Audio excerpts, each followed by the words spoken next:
Bonjour à tous. En ce lendemain de Noël, j'ai décidé de changer de méthode.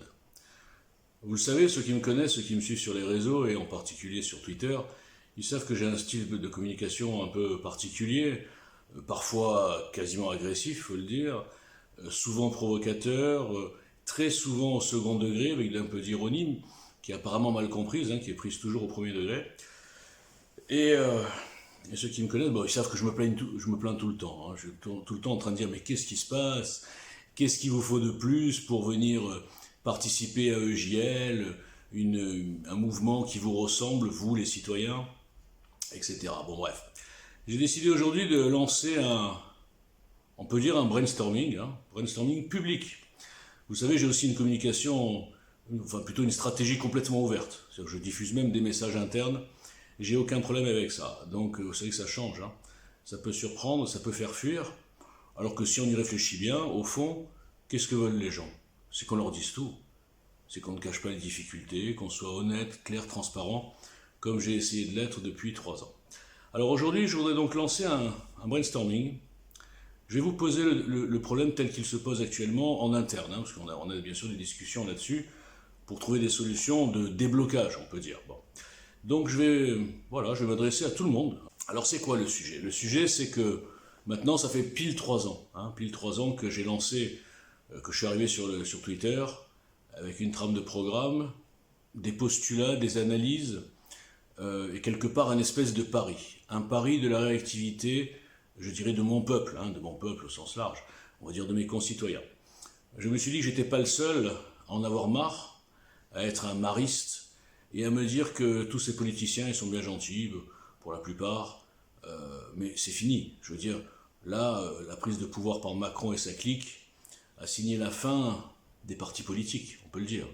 Ils ont tous explosé et maintenant ils sont juste là en train de ménager non pas leur monture, mais ménager leur poste et leur situation, leurs petits intérêts et je dirais leurs petites boutiques. C'est pas de leur faute, c'est qu'ils pourront pas remonter la pente. Ils sont décrédibilisés, ils sont fendus, ils sont toujours dans leurs petits égaux, dans leurs petites guéguerres, etc. Donc, dans mes postulats, j'avais dit que l'union des droites ne se ferait jamais. L'union des droites des partis, de politiciens, et de monter une droite dure, allant de Marine Le Pen aux Républicains, en passant par Dupont-Aignan, etc. Il n'y a que ça qui peut nous sauver. Bon, vous avez compris, enfin en termes de parti politique. Vous avez compris que, voilà, 3 ans plus tard, évidemment que j'avais raison, j'étais pas le seul. Simplement, rien que ça déjà, ça m'a valu d'entrée dès que je suis arrivé des insultes, des accusations d'être anti-patriote. Alors j'étais juste lucide. Alors pareil pour le RN, j'ai dit depuis le 2017 que le RN n'avait aucune chance. C'est pas de leur faute, diabolisation de 30 ans, patronyme sali, je veux dire Marine Le Pen, elle peut faire ce qu'elle veut, elle n'y arrivera pas. On voit bien, ils nous font croire qu'ils progressent, mais ils progressent pas du tout. On n'a qu'à voir les élections qu'il y a eu, intermédiaires, on voit bien. Ça stagne et je dirais même mieux, ça baisse. Et puis maintenant, tout le monde commence à dire ouvertement, même des gens qui étaient au RN, ils s'en vont et ils disent, bon, on n'a rien contre Marine Le Pen, mais elle a aucune chance. Et elle ne veut pas laisser ni sa place, et elle ne veut pas non plus ouvrir le RN pour la construction d'autre chose. Bon. Donc tout ce que je disais, moi, simple inconnu dans mon salon il y a 3 ans, c'est réalisé. Alors j'avais dit aussi, bon ça c'est pas encore réalisé, on va voir, que le prochain président, le seul qui pourrait battre Macron et sa clique, ou Macron, ou simili Macron, vous savez qu'ils vont nous préparer autre chose, je crois. Je crois que Macron, le système est en train de l'achever pour nous sortir une créature en nous disant que c'est la nouveauté, comme il nous avait sorti Macron d'ailleurs. En fait, ça sera la même politique. Donc, pour combattre cette créature du système, qui a tant de soutien médiatique, dans la justice, dans la finance, bon, il est armé le type, je veux dire, parce que n'importe quel type, s'il n'avait pas tous ses soutiens, il aurait explosé, là. Je veux dire, quand on voit le 3 ans et demi de Macron, c'est une catastrophe. Bon. Donc, j'avais dit dès 2017 que ça serait un profil différent qui pourrait surprendre la tenaille, dans le cadre d'une démarche différente. Alors, profil différent, ça veut dire pas un politicien de carrière. Vous remarquez que on commence à parler de ça. Je ne parle pas des bigards, des rigolos, je parle de gens peut-être qui sont plus sérieux, mais qui ne sont pas des politiciens, voilà, qui ont d'autres, qui sont connus ou un peu moins connus, mais pour d'autres choses. Donc ça, c'est le troisième postulat qui, je pense, qui va se réaliser. J'avais dit aussi, évidemment, qu'il faut changer la Ve République, qu'elle n'est plus adaptée du tout aux petits hommes qu'on a actuellement. Des De Gaulle, il n'y en a pas tout le temps. Donc la cinquième est complètement déconnectée. On l'a vu avec les Gilets jaunes, hein, c'était un an plus tard les Gilets jaunes, un an plus tard que mes constats. On a vu que les Français n'en pouvaient plus de ce petit pouvoir monarchique d'un seul homme avec ses petits conseillers dans un bureau. Et avec le Covid, là c'est la démonstration ultime qu'il faut changer de système et rapidement.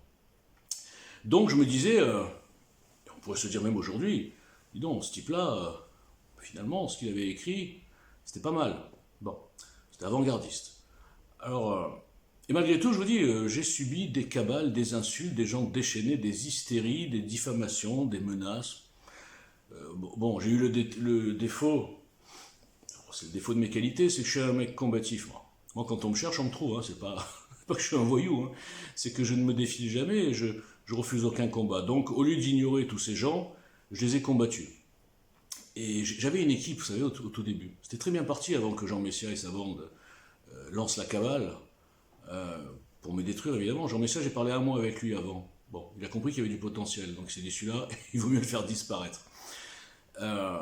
Et donc, j'avais une équipe, donc je me suis dit, bon, je vais aller au combat. On m'attaque de tous les côtés, on m'insulte, machin, même antisémitisme et tout. Il y avait la totale. Hein.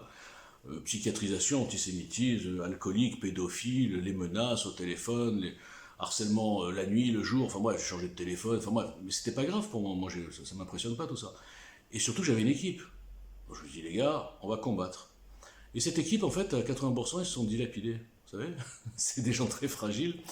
Et non seulement ils se sont dilapidés, après avoir soutenu, diffusé EJL, hein, ils étaient convaincus sur tout.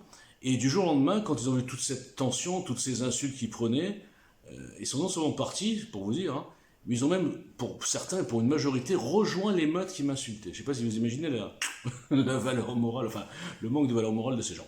Donc vous le savez, si vous avez suivi les épisodes de Dallas, EJL Dallas, je me suis retrouvé à un moment donné, on n'était plus que 3. Hein. C'est-à-dire que fin 2018, décembre 2018, on n'était plus que 3. Il n'y avait plus que 3 Mohicans, que 2 personnes qui me suivaient. D'ailleurs, je les remercie, c'est le trésorier, la trésorière et le secrétaire, c'est-à-dire Martine et Michael. Donc on n'était plus que 3 et on continue à se battre. Bon, on s'en fout de tout ça, c'est pas le sujet. Alors aujourd'hui, voilà, quel est le sujet aujourd'hui? Le sujet, c'est que si on fait un résumé, EJL ne s'est trompé sur rien dans ses analyses. Si on fait un résumé, je peux dire que je n'ai jamais été pris en défaut de contradictions, d'impossibilités, d'incohérences sur le programme. Il faut dire que rares sont ceux qui m'attaquent sur le factuel, on m'attaque sur ma personne. Parce que ça fait rager des gens qu'un anonyme se permette, bien sûr, je me permets, d'interpeller n'importe qui.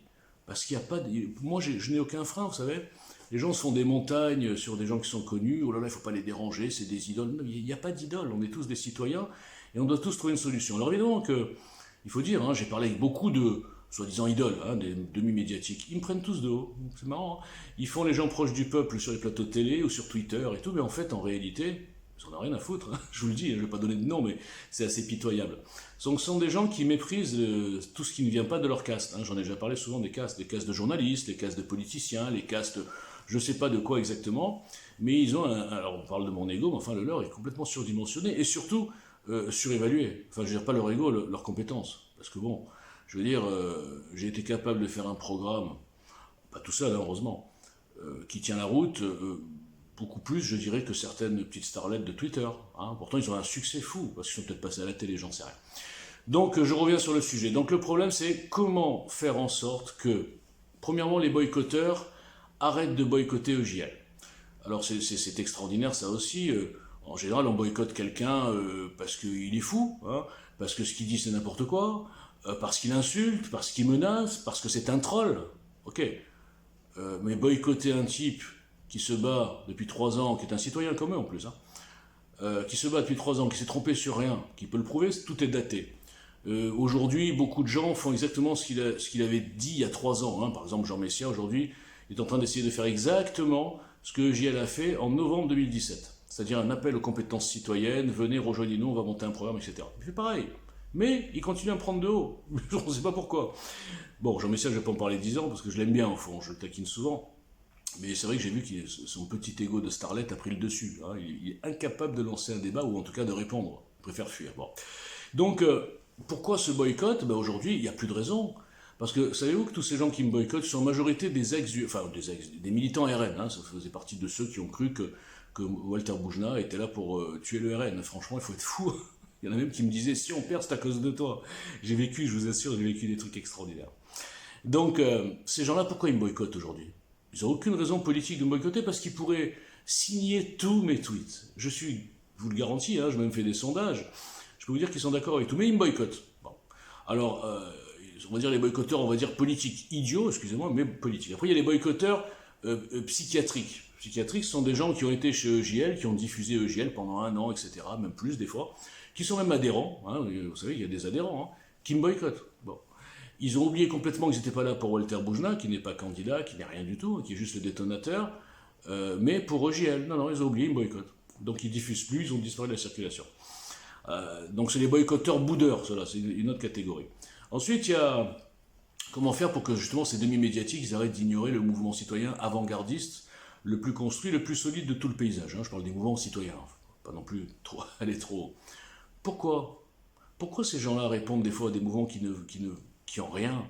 Des fois, des gens qui passent à la télé avec des mouvements, je ne sais pas s'ils ont vraiment des adhérents, mais ils passent à la télé, les mecs. On les reçoit, interview, etc. Bon, ils disent des choses, des banalités, comme les politiciens, mais eux, on les reçoit. Alors, je ne sais pas, quel est le problème?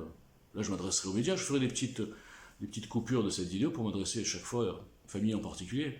Donc, vous, les médias, là, les médiatiques, les journalistes, les gens qui sont du même bord, hein, si j'ose dire, les gens qui disent pareil que moi, pareil que nous, un peu en retard, mais pourquoi ils m'ignorent? Pourquoi?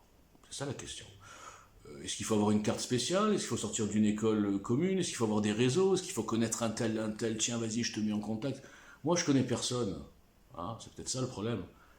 Je connais peut-être personne, mais je le répète, sur le programme, EJL est incassable. Sur les analyses, EJL est incassable. Sur la percussion, EJL est incassable. Sur plein de sujets, on est incassable. Mais pourtant, personne essaye même de nous casser.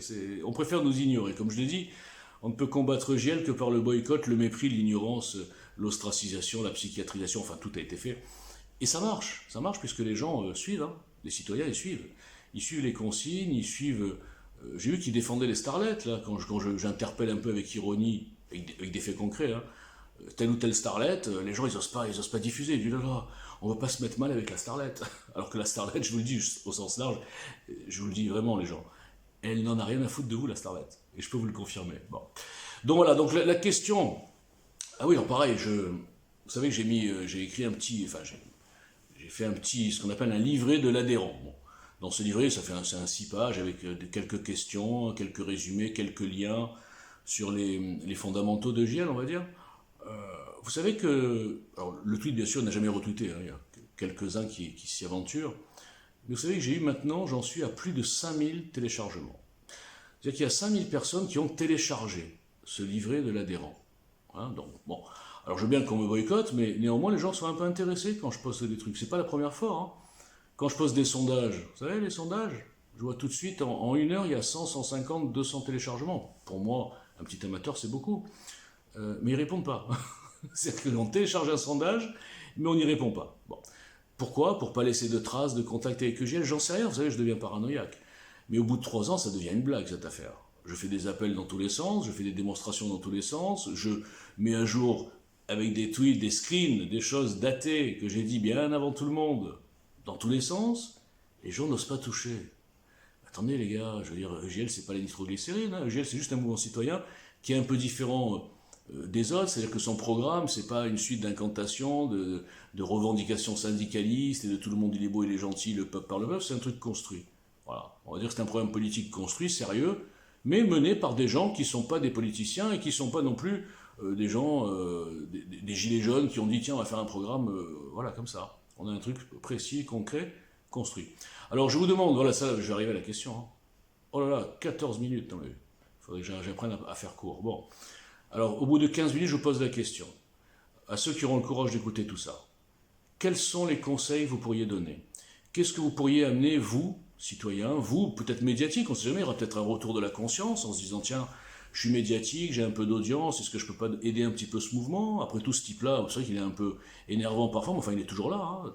3 ans le mec, 7 sur 7, il se bat avec tout le monde. Je vous rappelle que je suis le seul à avoir des ennemis à l'extrême gauche, à l'extrême droite, les islamos, les antisémites, les gauchistes, les macronistes, les résistimes, la dernière, ils m'ont fait rire, les progressistes, la déchaînée.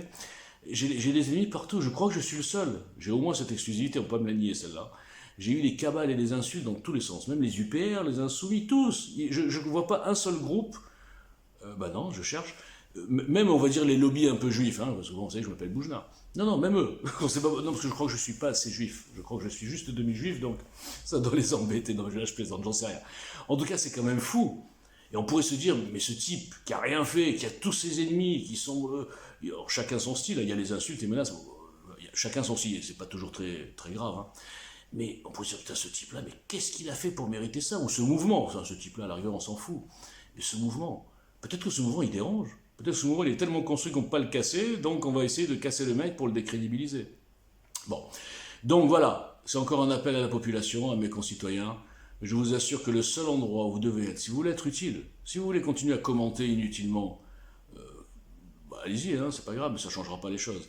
Si maintenant vous voulez être utile dans la construction de quelque chose, avec justement un mouvement avec lequel vous êtes d'accord sur tous les tweets, je vous mets au défi tous là à qui je parle, vous savez à qui je parle, de me sortir un tweet où vous n'êtes pas d'accord. Et pourquoi vous ne le diffusez pas? Vous avez peur de quoi? Voilà, ma question c'est vous avez peur de quoi? Et mon autre question c'est qu'est-ce que vous auriez comme idée? D'abord déjà venir nous rejoindre, hein, parce qu'on réfléchit tous les jours là-dessus. Hein. Mais quelle serait l'idée extraordinaire qui ferait qu'on pourrait casser le boycott et que les gens comprennent enfin que depuis 3 ans, tout est sous leurs yeux, mais qu'ils ne veulent pas le voir. C'est-à-dire un début de solution, c'est ça dont je parle. Voilà. Question du samedi matin, et je vous souhaite un bon week-end et encore une fois un joyeux Noël. Merci.